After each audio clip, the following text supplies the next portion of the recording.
amazing. You're amazing. So amazing. So amazing. You're amazing. You're amazing. You're amazing.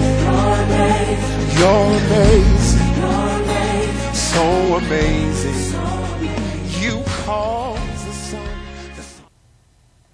Good evening. Welcome back. We're here to the Women of Destiny show.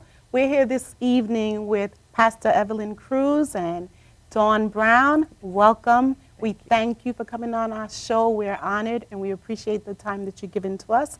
And once again, with my host, Dorina Barksdale, and I want to give you my deepest condolences and my sympathy to the Williams family, but to you and your children. Thank you. For your loss, for the loss of your grandmother this morning. Thank you. Well, we don't look at it as a loss. We look at it as a graduation. That's true. You know, she's graduated into glory. And shout out to the McLeod family. My Aunt Gwen lost her mother along with my Aunt Lorraine and all of them. But we know that she's free now, and that's the main important thing. Absolutely. And so I give God glory and honor for that. And I thank you. As my sister, you always love me, and everybody that's sitting on this couch, I love you very much. But we're going to be touching on a very touchy topic today, and it's going to be on the spirit of depression and mental healthness awareness. And we've invited Dawn as well. Of course, we love Pastor Cruz. They're both here, and we're going to be attacking this from a three-point view, from the natural point, as well as the spiritual point and the psychological point. We did have Dr. Goodrich, who was supposed to be here tonight. Unfortunately, due to other circumstances, he will not be able to be here, but he will be with us next week to touch on the psychological part that we want to touch on in reference to this issue. So with that being said, I want to make a couple of announcements. We do have Back to School Jump Off coming up at Bread of Life Fellowship and Wine Dance. They will be giving out supplies, book supplies, having games and fun for the kids and Wine Dance. And I do believe that's 1348 Straight Path. Wine Dance New York, Apostle Randy Brown and Pastor Gail P. Brown will be doing a back-to-school jump-off. They will have games for the kids. It'll be a nice day for you to bring family and friends to be out there, expose your children to a different light of things, and just enjoy themselves. They will be giving out book bags at the end of the day. And so I think it will be anybody who's in need of free supplies. It will be haircuts. You would get salon. You get your hair done. You would get your nails done, get you all ready to go back to school. So that's going to be the back-to-school jump-off this Sunday at 1 p.m., correct? It's 1 p.m.? 2 p.m. 2 p.m. It will start at 2 p.m. So come on down to 1348 Straight Path and Wine Dancing and bring your children and have a nice family full day. Don't forget that NAACP is having theirs on Saturday as well. Is it this Saturday as well? Yes. And that's August located 30th. in Brentwood, correct? In CI. They're at doing the theirs in CI. The technical college. So they'll be at NYIT. They'll be at NYIT, NYIT, the yes. technical college. NAACP here in the Central Islip area as well will be giving out school supplies and have a nice family fun day. So you have two locations that you can go to. You have a Central Islip location if you live in that area, and then you have your Wine Dance location. So we are a show that supports community, that supports outreach, and it's important to provide for our children. The second thing would be, I ran into some things today. As I was over to, we girls, we talk, right? So as I was over my brother's house, I noticed that the house across the street, all of a sudden, the boards were off the house. So I'm like, oh, the people bought the house and moved in. My brother's like, nah, they squatters. They're squatters. I said, what?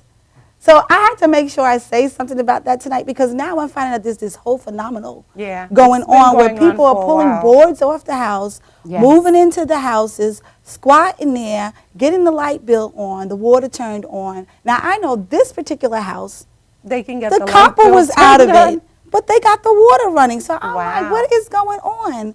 So it was brought to my attention that, there is some legislation that's going forth to try to stop that because squatters have right. I'm just asking people, watch out in your neighborhoods because you don't know who's living next door to you.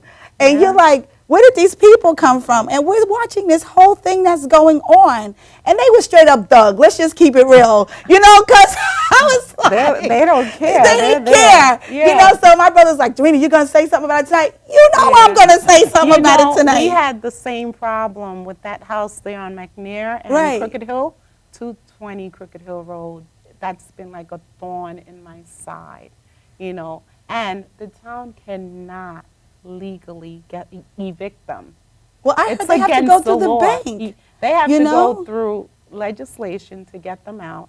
The only thing they could do is secure the property once they leave the property, but they can't legally evict them. It's against the law. Well, I heard so it's they a- have more rights than some. They were than telling us, me it's a whole actually. game that's going Yeah, it on. is. They get into the house, they live up in there 6 months to a year. Yeah, they they wait for the people to definitely make the can. complaints. Then when the people make the complaints, they wait for the bank to come out there, and then they offer them a check to get them out of the house. I'm like, this is a nice little scam that's going on. Yeah. Well, we need to pray. Yeah, we do. Because that's wrong. Because you know, we're- many of us we're are paying taxes, paying taxes, and people are just moving mortgages, into so many and- empty houses here on Long Yeah. Island. I mean, it's just a little sidebar, but I thought that it was You know. important to bring up. I know there's the economy, Right. the necessities, but there's ways to do things. And Right. We're fortunate You now know. because of the season. It's a time of year where they don't need to have heat going. Right. Yes. And it becomes dangerous in the winter months because they will light fires in the We- house yeah. to keep Right. warm. That So it same house becomes I a was danger to the talking community about, as they well. actually burnt it. Yeah. It didn't burn down, but they did set it on fire Mhm. because I guess they were using candles. Right. But again, the town cannot evict them. It's against the law to do that. So I heard you the know. town of Babylon has a bill that they're putting through, and they're trying to get them to change the law in reference to that. So we need to do the same thing here in town of Islip.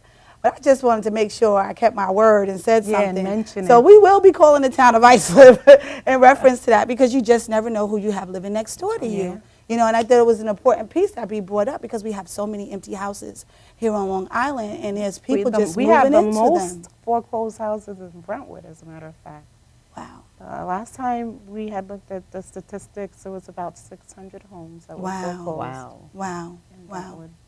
So I just thought that was important. I kept my word, Clinton. I said something. So, so with that being said, we're going to go into our topic. And we always have a theme when we come to our show. Our show always has a theme. Well, the theme is coming from Jeremiah 33:3. Call upon him, and he will answer you and show you great and mighty things. And because we're talking about depression, we're talking about mental health issues, a lot of times what we find is that people are calling out and they're asking for help. And many of us don't know how to give an answer. And we're going to touch on that a little bit. I have Dawn here today. As we were traveling back from Florida from seeing my grandmother, the whole incident happened with Robin Williams, of course. And as we were driving with my aunt and my brother and my cousin, all of a sudden Dawn posted something. I'm going to read a little bit. Is that okay? Not a problem. All right, great. Just give me a minute. Dawn Brown. I was asked to post my comment regarding Robin Williams as my status. So here it is. Now let it be said to all, as one who suffers from clinical depression, yes, family and friends, me, silly Dawn, crazy Dawn, over the top Dawn, has fought this battle my entire life. No one knows what it's like to wake up every day and have to pray to whoever is listening to give you strength to pull yourself out of bed, to beat down the constant thoughts of inadequacy, insecurity, and self-hatred daily, so that you can be a good mother, a wife, daughter, son, father, cousin, friend, employee, employer, student, niece, nephew, etc., etc., etc. No one can ever understand how it is that you can smile, the smile that you put on your face with those tears of clowns cry down and day and out. And no one can understand how difficult it is to literally search every part of your heart and soul looking for a reason to keep going. I'm going to stop there because I'm going to allow her to tell the rest of her testimony. And we say, I say testimony because for many of us, we are going through tests. And we talked about that, going back a couple of shows ago. But I've learned an acronym for the word test. It's a test that I'm overcoming and right. why. And so, Dawn, we give you the floor. Thank you so much.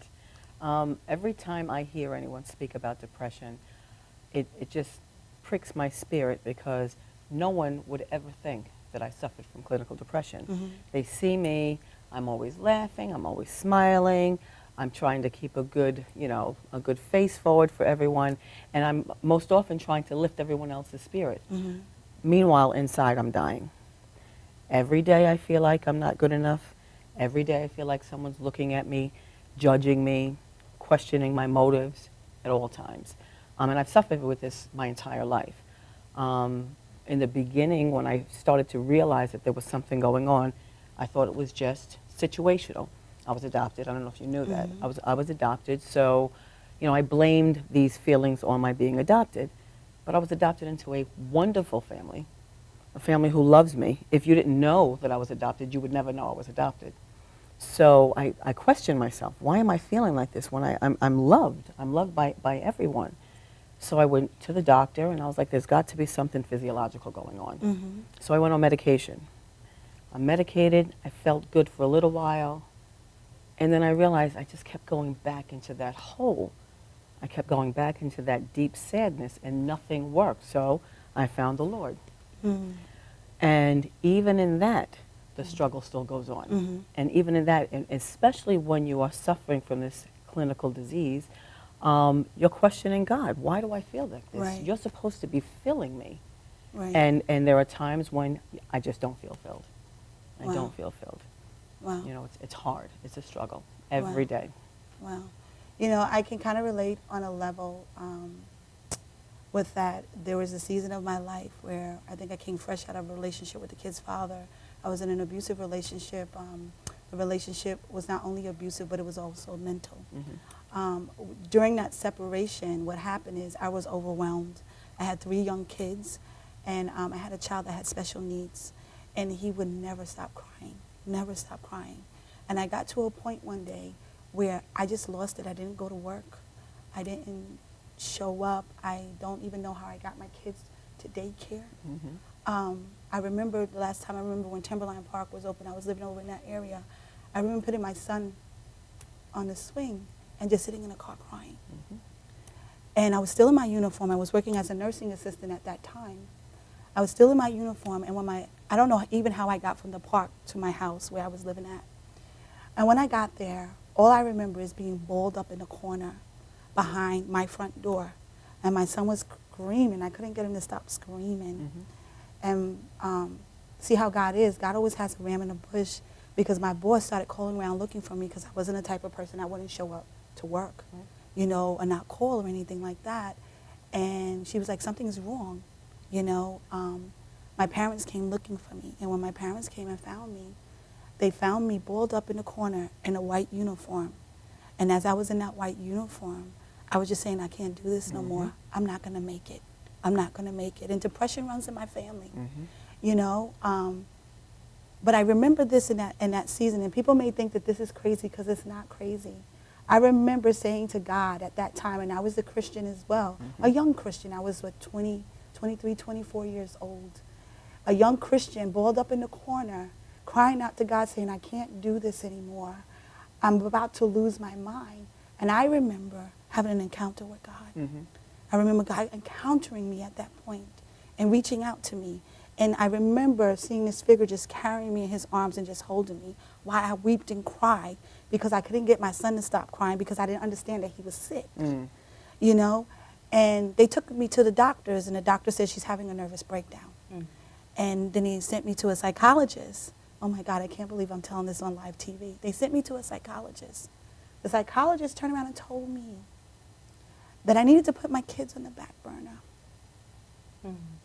I remember sitting there, and he was getting ready to write a prescription and give me the prescription and told me, you need to give the kids to your mother and your father, and you need to put yourself first because you're just enduring too much. But what happened is the Holy Spirit began to speak to me.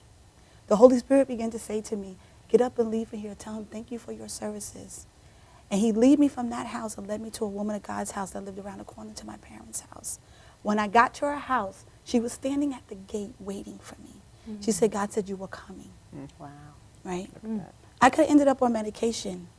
And there are people in my family that are on medication that are suffering from this. But because of God, I'm in a place where I'm in my right state of mind. But do I still battle at times? Yes, I do. And I've never told anybody this. But tonight, somebody's going to get free. Yes. Amen. Somebody's going to get free tonight. Because this is a very important subject. So many of us are touching, going through stuff, and struggling with stuff. And like you said, we're on the inside and we're dying and nobody's noticing Nobody it. knows. And as believers. As believers.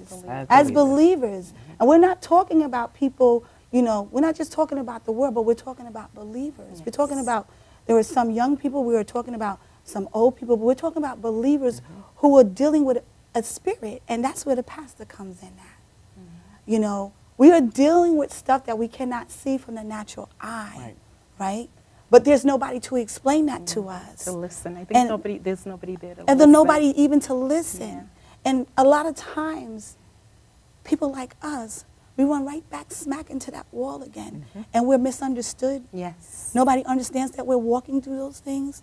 Nobody understands why do you separate yourself from everybody Oh, yeah. else.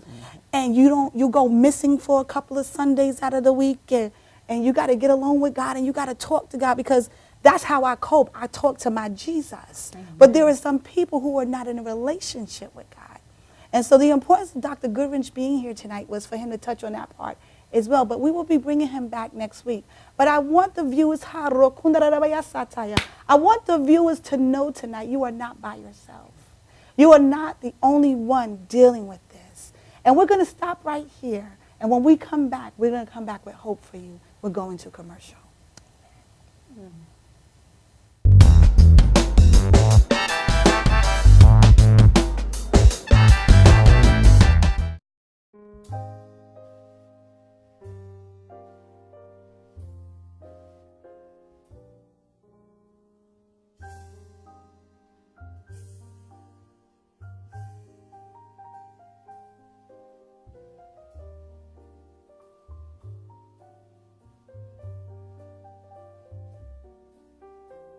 Hi, my name is Dr. Tom Dow. We have a multidisciplinary practice in Melville and Ronkonkoma, New York, and we treat patients with many, many different conditions, from newborns through geriatric patients with numerous different techniques. There's a technique and a type of treatment for every class of patient. We have them all here.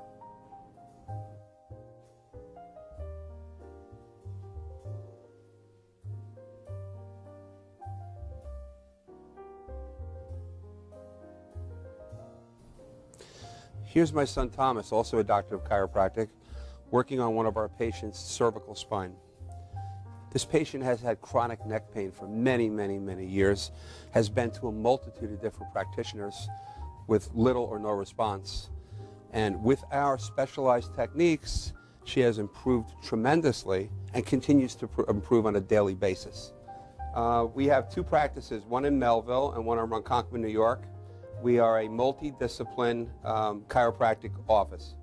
What that means is we have chiropractors, massage therapists, acupuncturists, psychologists, all working as a team and a network of outside professionals such as orthopedists and neurologists that we work hand in hand with to help determine what your injuries are and the best way to treat your injuries. I have the great pleasure of having my son in practice with me. We work hand in hand, father and son, to give our patients the best care possible, and a staff which is loving, caring, and you'll never have to wait at all in our office for service.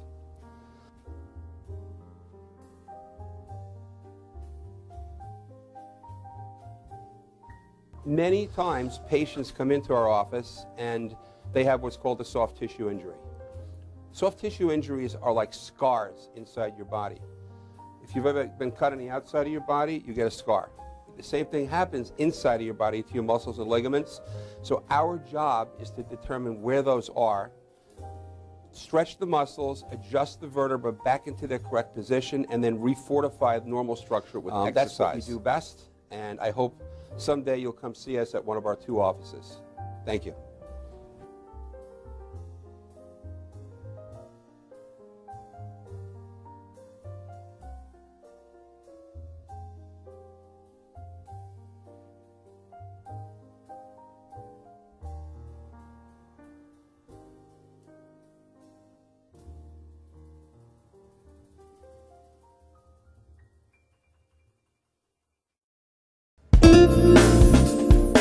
YesWeCare.net is a 501c3 charity that provides help to veterans and their families. Please visit YesWeCare.net and donate in any way you can by purchasing our beautiful frame prints or relaxation CDs and DVDs, even smooth jazz CDs. YesWeCare.net. Remember, our troops are on their way home. They need all the support they can get. YesWeCare.net.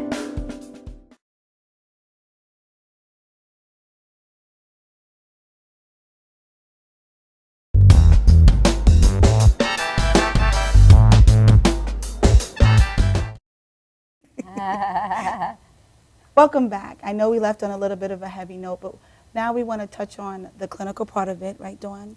And then we're going to touch on the spiritual part of it with Pastor Cruz. And so I'm going to give them an opportunity to go into that realm. We're going to start off with Pastor Cruz. She's going to reach out to our Spanish audience. She's going to flow freely in Spanish as well as in English to touch on some points. And then we'll get back to Maxima, you know, so we just have like a feel of things that's going on here. Pastor. Well, thank you so much for allowing me to be here again. I've been sitting here quietly, allowing everybody to speak, because this topic is, I know it's a pretty much a universal situation.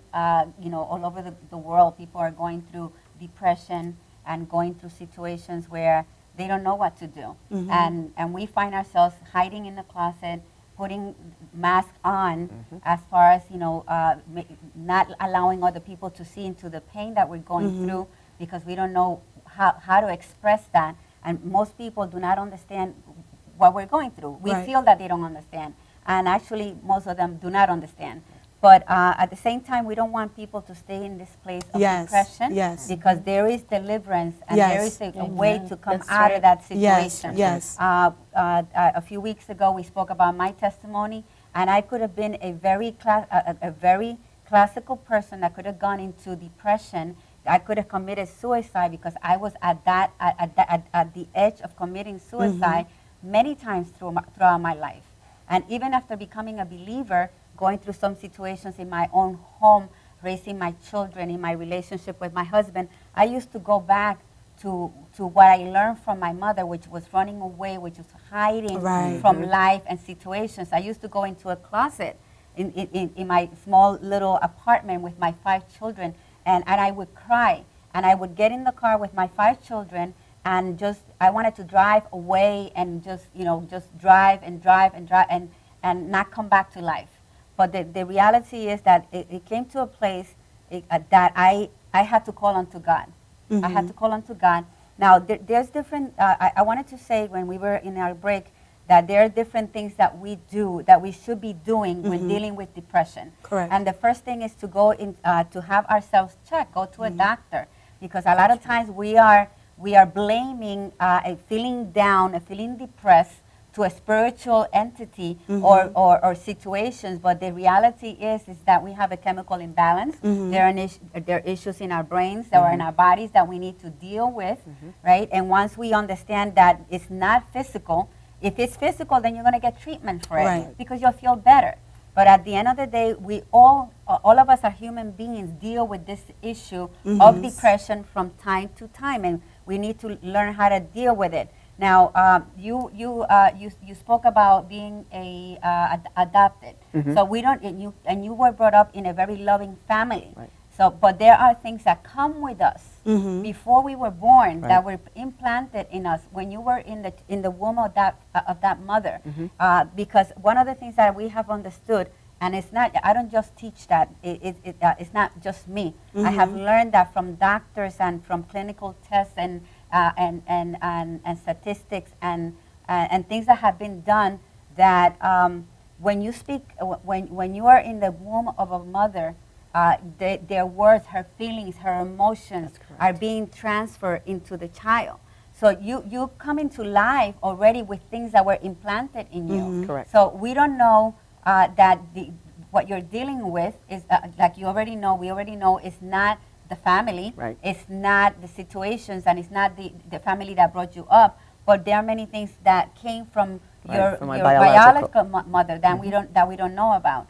So, but the thing is that we find ourselves in this place. Right. Sometimes we want to go back to try to fix something, but the thing is that we don't really need to go back to understand. If you go to a psychiatrist or a psychologist, they might want to go into what you went through as a child and all the situational situations. But the thing is that the reality is that going back to all these things might help you feel a little better about, bringing out the pain and what they did to you. But we cannot stay in what people did to us, because we will never heal.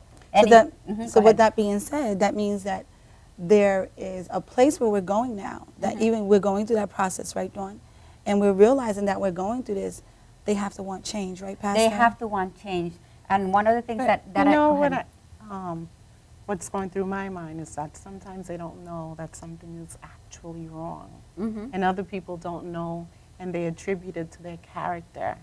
You know, to And that brings forth a lot of guilt. yes, because it brings you a don't lot of guilt understand. because you don't understand what's happening to you, and other people around you misunderstand your behavior. So I feel that a lot of people don't know that there is a problem, and they're usually acting out, they're actually crying out for somebody to hear their heart and their spirit, and they don't always know that there's something clinical, there's an imbalance, there's something not there. Sometimes they think, you know, that they're just not wired right, that they're the cause of everything. Right. And I know that there's a lot of people out there that are going through these situations where they are misunderstood. They don't know something is wrong. They don't have the ability to go find out, go to the doctor to see that something is wrong because that's what they're used to. You It's know? a norm for them. Yeah, it's a norm. Basically, it's become a norm for them. Yeah. So I want to say that you cannot help everybody. Right. Okay, so hopefully that people that are watching us today, and if they're if they're in this place, that they want to be helped. Right. Because we cannot help everybody. Right. So if you don't know that you have a problem, then you don't have a problem in a sense. Right. You know. Right. And we are the ones who feel that you have a problem. But if you're okay with who you are, then we have to let people be who they are. Right. We can't try to change people. It just makes it worse. It brings up the walls, and it brings the arguments, and so we're not going to be able to help everybody. We could only help. People can only be helped if they want to be helped. Right. You know, basically that's But what we have can to pray, understand. right, Pastor? We can pray. That's all right, the prayer works, time. people, definitely. Exactly. When change. you see people in that situation, you can pray for them. Right. But you cannot come in here, and I cannot come into your life unless you invite me to help you. And if you're not asking for help, then if I'm coming to your rescue, then I'm not going to be your savior. I'm your Right, enemy. right, you know, right. who Yeah. are you to come into my space to try Right. to make any changes? I'm okay where I am. And until that person wakes up to the reality that they need change, that they want change, then they can get change. They Right. can get help. So let's leave the people that don't know that they have a problem. So they're okay I there. don't want to leave them out. No, though. but right now we I want to move You know, forward. I know, Uh-huh. but my heart is still going out to those people Exactly, but who so- don't know that they have a problem. Well, that's going back to the scripture. Okay, That's so it. Yeah, let's exactly. go back to the scripture here, and I can flow a little better in Spanish, so I'm going to go into Spanish mode so that I can move forward. Yeah. Estamos hablando de depresión clínica, ¿verdad? Estamos hablando de depresión, acabamos de decir de que la depresión puede ser algo físico y tenemos que entrar investigar si la persona tiene un problema físico primeramente para poder tratar con ese problema. Una vez que se ha determinado si es físico o no es físico, si es físico uno va a buscar la ayuda médica, va a buscar los suplementos, la ayuda que necesita, número 1. Número 2, si el problema no es físico, que ya han determinado de que no hay ningún problema en esa área, vamos entonces a buscar el área emocional y el área espiritual. El área espiritual y el área emocional están unidas. Spiritual and the emotional and spiritual are pretty much tied up together. Yes. And we cannot separate that. No podemos separar el área espiritual del área natural. Estábamos acabando de decir de que hay personas que están deprimidas y no lo saben. Sí. Mi opinión es que no podemos ayudar a todas las personas porque solamente tenemos un cierto tiempo para ayudar a personas. Entonces, las personas que van a poder ser ayudadas o que yo voy a poder ayudar son aquellas que quieren ser ayudadas. Sí. Tú vas a alcanzar gente que yo no puedo alcanzar. Y ellas, sí. You're going to be able to reach people that I'm not able to reach, and you reach people that I'm not able to reach. So if we all do our part, we will help enough people Yes, to get to a yes, place yes. of wholeness. Yes. Because that's what we want to do. But one of the things that also, another thing is, otra cosa que tenemos que hacer es que antes de poder ayudar a otros, before we can help somebody else, we have to help ourselves. Right, correct. You Porque got to be no totally podemos, free. no podemos. you gotta we know that you're cannot working really for help toward freedom. someone, Right. because if we don't know what true freedom is, we cannot show somebody what true freedom That's is. right. No podemos llevar a alguien a un lugar de estar libres y de estar contentos con su vida y tener una buena relación con Dios y una buena relación con ellos mismos si nosotros no estamos allí. This is why, because what we are, what we have, that's what we impart to people. Yes, And yes, if we don't yes. believe that we can be totally set free, Right. we're not going to help anybody become totally Right, set free. right. Because we're going to tell them this is something that you're going to have to live forever, Right. because that's our experience. Right. So that is hard to accept, and I think that's something that applies to every area on our lives. We cannot take anybody, no podemos llevar a nadie a ningún lugar donde nosotros no hemos llegado. Y para Sí, es eso, correcto. sí, ¿verdad? No podemos llevar a nadie a donde nosotros no hemos llegado. Entonces, let's talk about how do we come out of this. I Right. think that's what we need to get to, because if we talk to people, everybody, even though you're not ready to admit it, and we have admitted, and I know that if we went to your story, you also have stories of being depressed and being not feeling worthy and Sure, wanting to run definitely. from life. We Yes. feel that way. That's a human experience. Es una experiencia humana el no sentirnos todito nos suficientes. sentimos Nos sentimos de así. esa manera. Entonces, todo el mundo puede ser beneficiado. Everybody can benefit from understanding how to come out of that. Okay. And let's go into what the scripture So we'll has go to into say. that right after Exactly. commercial. Okay.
My name is Dr. Robert Brevard. I'm here for Multi-Medicine in Westbury, New York. We're located at 1065 Old Country Road, Suite 214. Been here for about 15 years. The practice has medical doctors, physical therapists, chiropractors, acupuncturists. We also do pain management, and we have orthopedists on staff. Here at Advanced Multi-Medicine and Rehabilitation, we've got physical therapists on staff who treat an array of conditions, from neck pain to back pain, shoulder pain. We treat carpal tunnel. We treat a lot of car accident patients, slip and falls. We treat patients with knee injuries, with ankle injuries. We have state-of-the-art equipment. We've been here for over 15 years. Vast array of diagnostic testing, from x-rays to EMGs. What is an EMG? It's a diagnostic test that allows a doctor to determine where the pinched nerve is.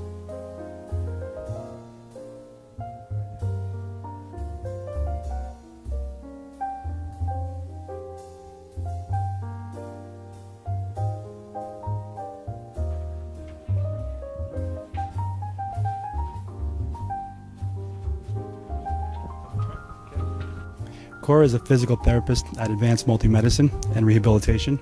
She's working on Stephanie, who was involved recently in an automobile accident. Stephanie has tight thoracic and cervical musculature, and Cora is doing some myofascial release work and some therapeutic stretching, doing it to help her with her pain. Vicky is also a patient here at Advanced Multi-Medicine and Rehabilitation. Vicky is now working her leg muscles, specifically her quadricep muscles, trying to strengthen them after an injury she sustained.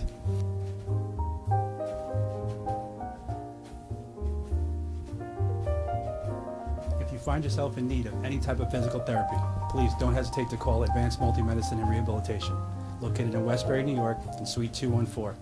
Phone number is 516-334-7000, or find us on our website at advancedmultimedicine.com.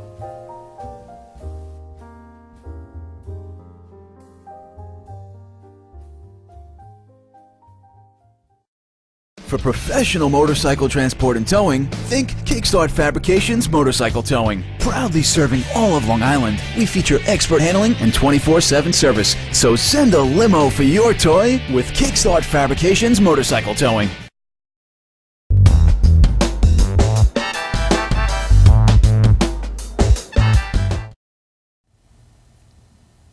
Buenas noches, bienvenidos. Otra vez queremos hablar con la pastora Evelyn. Estamos hablando de del tema de depresión. Sabemos que mucha gente están pasando por depresión, están pasando por tiempos duros, y queremos decirle que Jesús está aquí para cualquier persona que necesita liberación.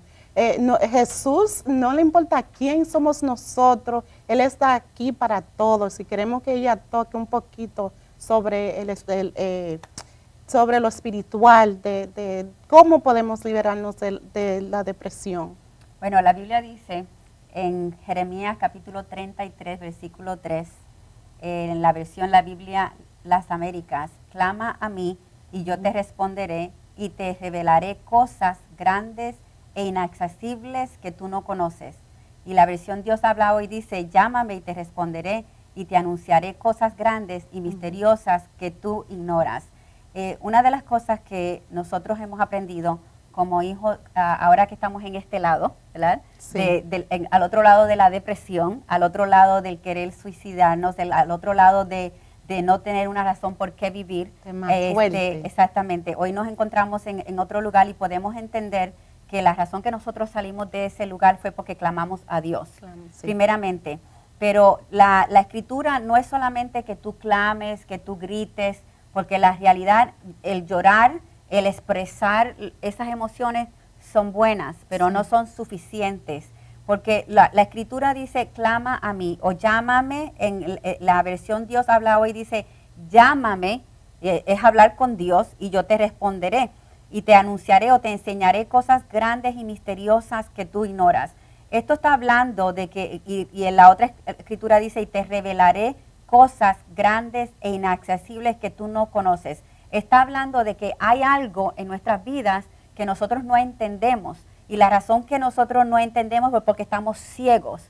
Y yo quiero estamos ciegos porque no estamos viendo la realidad de Dios. No estamos viendo la claridad. No estamos viendo claramente porque nos estamos enfocando en los problemas, en las situaciones. Ya dijimos que si el problema no es físico, que no es un imbalance químico, pues entonces vamos a mirar el lado mental, primeramente, y espiritual. I just want to say this in English a little bit, because if we already put aside that it's not a physical problem, or we dealt with the physical problem, now we're going to deal with the mental problem, and it is to understand that we are not only just going to cry out to God, and that we're going to call out to God. We're going to have a conversation with God, and we're going to invite Him into our lives to teach us. Because the reason why we are in the place that we are, or feeling depressed, if it was not a physical thing, is because we're looking at a problem. We're looking at a situation and we feel helpless. We feel victims of the system. We're feeling like a victim, and we don't know, and we feel like we have no options. Because when we know that we have options, then we get out of the depression. Right. I could do this, or I could do this, or I could do this. The person that becomes depressed, most of the time is they feel stuck, they feel like a victim, and they feel like they don't have any options, that they cannot help themselves. So I need people to realize, tenemos que la gente tiene que darse de cuenta que hay avenidas para ser ayudado. There are avenues to get help. So the first thing you have to do is want to be helped. That's why you cannot help somebody who cannot. That doesn't want to be helped. What you're saying is, Pastor, is that we have to go to an admittance stage. It's like going into the hospital. We have to fill out the paperwork, and we have to, if there's a problem, then we must admit that we have a problem. There you is know, a problem, so that's one of the first areas that we're looking at. We're looking at the area where now something is wrong. Isn't that what you were saying? I'm feeling this way, and everything that I'm doing, I can't seem to get out of it, you know? And so you had to come to a place where you had to admit that you actually had an issue that was going on, you know? So let's just dive into that just a little bit. Remember, this is a 2-part show, so, you know, they'll probably be back next week, but we're going to dig in deep, you know, because we don't want anybody to feel exempt at this point, and we want to deal with this issue, and we want to deal with it in love. Yes. And we want to have compassion toward those viewers that are watching, so that they know that when they're done with this particular show, that there will be telephone numbers that they can call. They can call here at the studio, and they'll be able to reach out to the people here. Now, you work in a clinical setting. You are an LPN, correct? All right. So, Dawn, just go on ahead. Well, speaking as a healthcare provider, I know, again, speaking clinically with medication, it can be helped that way, as long as it's a physiological phenomenon. If your serotonin level is low, if your vitamin D level is low, that's fine. I see in the healthcare setting so many people struggling with this disease. So many people, and I work in geriatrics right now, so I'm looking at people who have gone their entire lives suffering their entire lives. You talk about, you mentioned crying out. These people are crying out constantly. They're crying out constantly, but we don't know it. Exactly. We don't see it. And sometimes they don't know it. Right. And there are times when, I'll just speak for me, I've cried out twice. Once was with pills in my hand. And I was speaking about it earlier. I had taken medication from a family member, high blood pressure medication, had it in my hand, glass of water, and my daughter at the time was about 3 or 4 months old. I had this set up and ready to go. I said, let me look at this child and say goodbye. Picked her up and hugged her goodbye. And at 3 or 4 months old, I felt a little hand on my shoulder and rubbing me and patting me and comforting me.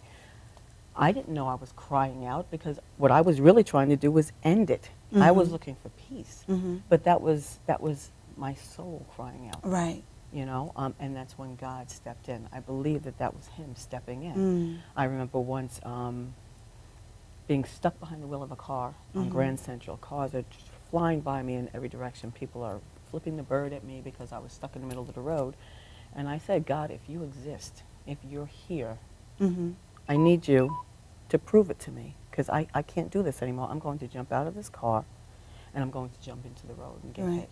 And just as the thought came out of my mind, I heard a tap at the window. In the middle of the Grand Central, someone got out of his car and tapped. That's not physical. No. That's got nothing to do with a physical phenomenon. That's right. You know, that's God reaching out and That's pulling right. Himself in. But again, I'm sorry, I keep getting into that, because that's where I am right now. That's where I feel like I am. As far as the clinical sense is concerned, it needs to be treated. It needs to be treated. But once you've had that treatment, and if you don't get to a place where you are level and you need to look into other areas. Right. You need to. Now, one of the things that Pastor had touched on, she says, we have to change our mindset now. Once we've gotten past the part where we're talking about the clinical area, and we realize that we're not on balance, or we're getting help and we're still dealing with that, we're looking at a different realm now. We're looking at a different realm. So, Pastor, if you can just touch into that again, because the basis of our scriptures, call upon me and I will answer thee and show you great and mighty things. When you looked at the chapter of 33, what you see is that Jeremiah is locked behind a prison. He is talking about Jerusalem and Judea being locked behind a season of where they were just not doing well. You know, that's just saying it blatantly. They're not doing it well. You know, and it says that he was behind the gates, behind the closed gates in the beginning of the chapter. When you look at that, and as he began to get down, he began to say, God said to him, I'm just going to go there, because if I'm going to start from the beginning. Moreover, the word of the Lord came unto Jeremiah the second time. This was not the first time, but it was the second time, while he was shut up in the court of the prison. A lot of people suffering with mental health, a lot of people suffering with depression feel like they are in a prison. Yes, they are. Right. They are in a prison, saying, thus saith the Lord, the maker thereof, the Lord that formed it, to establish it, the Lord is his name. Call unto me. So now God is giving you a direct answer. Now we're looking at the spiritual side of things, right? God is now saying, call unto me. Call unto me. You've tried everything else. A lot of the viewers that are watching have tried everything else. everything, They have yes. tried the drinking. They have tried the drugging. They done tried the partying. They done tried hanging out with the wrong crowd and They've being with even the tried wrong people. suicide and it Th- didn't work. And it Right. didn't work. You God know, it still wasn't kept their them here time. because they are Yes. people of purpose and plan. And that's what Right. we're always talking about on this show. You are a person with purpose and plan. I am a purpose with purpose and plan. And that's the reason why we have been preserved for this season. Right? And so the Bible says, he said, call unto me, and I will answer thee and show thee great and mighty things, which thou knowest not. What you're walking through right now, you may not understand it, but what you need to understand is there is a greater purpose behind it. Right. And so God is saying, stop looking to man. Stop looking to those things that you're looking to get rid of that feeling. But God is saying, rise up, get out of that bed of depression. Get out of that place where you are at and call unto him. Cry out unto him. Because on the spiritual side, he is the only one to answer the real void that is going on in your life. And so you'll say, I can't deal with this now. Well, you better deal with it, because if you don't deal with it, it's going to deal with you. That's right. And that's what we saw what happened with Robin Williams. Yep. He was a funny man. He made people laugh. He made people do all those things. But in the end, he was miserable. And the sad part is, how many people came in his path that knew Jesus and didn't introduce him to him? This day, you're not going to walk away from this camera and not say that you're not going to have an opportunity to be able to say, I'm going to invite you in so you can have a relation with the God that we know. Because Dawn and I can personally speak, the pastor can personally speak, Master can personally speak about times where they've been in place. But the difference between us and the one that may be behind that camera is that we have a relationship with someone, though to many he may say, you can't see him. You can't see air either, but you believe it's there. And that's the same issue with us. We have a relationship with our Father, and our Father meets us right where we are. My Father met me in my home when I was crying out and couldn't understand what I was going through. I was all of 23 and 24 years old going through that state. Dawn, how old was you? First time, 24. 24, Pastor. I was about 14, 15, 16, 23, 24. Maximum. Yeah. But, Well, oh, I can tell you I'm going through a difficult time now. Right. But our Yeah, hope very- lies very in Jesus. Our hope lies in our relationship with him. Our hope lies is that we've surrounded ourselves around people who are like-minded like us, that will put us in a place that we can encourage and edify. If you're amongst a group of people who are not encouraging and edifying you, you need to run, and you need to That's run right. fast. If they're pushing a bottle in your hand, if they're pushing drugs in your hand, if they're talking to you and telling you to go have illicit sex to fill that void that's in your life, I'm going to tell you, get up and run. God wants you to rise up out of that place of depression, and he wants you to come to him. He said, call upon me. He said, call unto me. I'm your answer. I'm your answer right now. I'm the one that you need right now. I'm the one that's going to fill that void and that loneliness that you're going through. All of us have experienced it. But what I'm saying that there is hope. There's hope in Jesus. That's the only hope that I know. That's the only hope that they know. We're inviting you now. We're saying, come on board. Come into relationship. Come into Thank you, Jesus. Come into relationship with God. And I promise you, as a woman of God, as these women of God on this table, sitting on this couch, we have had an encounter with our Savior.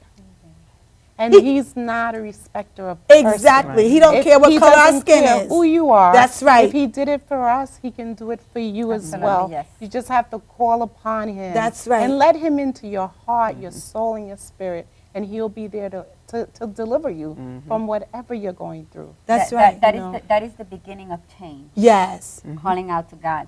Then we want to go through steps, right? Yes, we want to go through the because steps. Now, you call on to God, you cry, you let everything out. Now, what do? Yes. Now, he's going to talk to you. Mhm. He's going to let you know what you need to do. Now, you're not going to hear that voice, and you're going to say, okay, so how do I know that God is talking to me?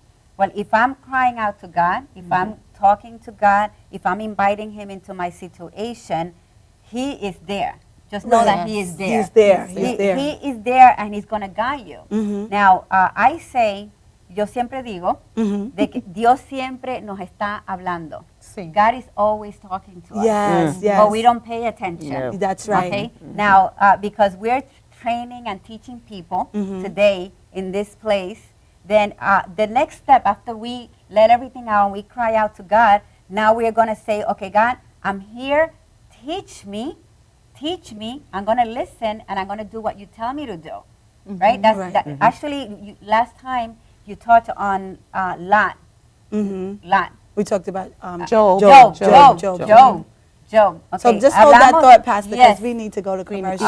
Okay. You know, this is good, right? This is good, ladies. I like it. It's good. Yeah, it So just give her a few minutes. We're going to go to commercial break, and we'll be right back with you.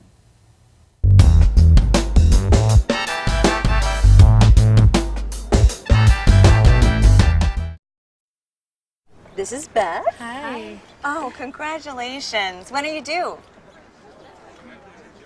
I'm not pregnant.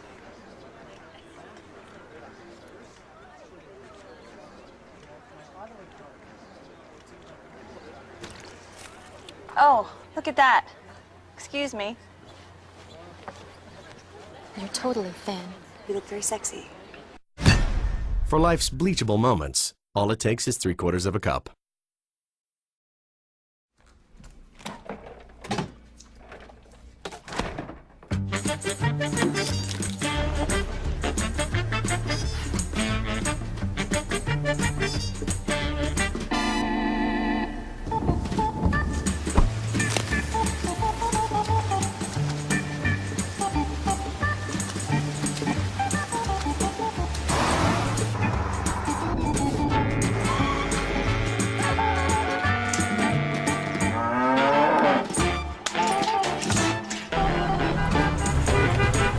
Stop the truck! Stop the truck!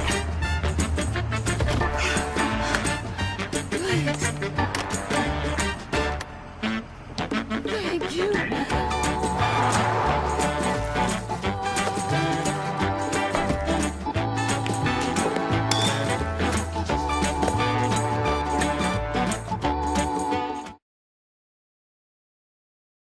For professional motorcycle transport and towing, think Kickstart Fabrications Motorcycle Towing. Proudly serving all of Long Island, we feature expert handling and 24/7 service. So send a limo for your toy with Kickstart Fabrications Motorcycle Towing.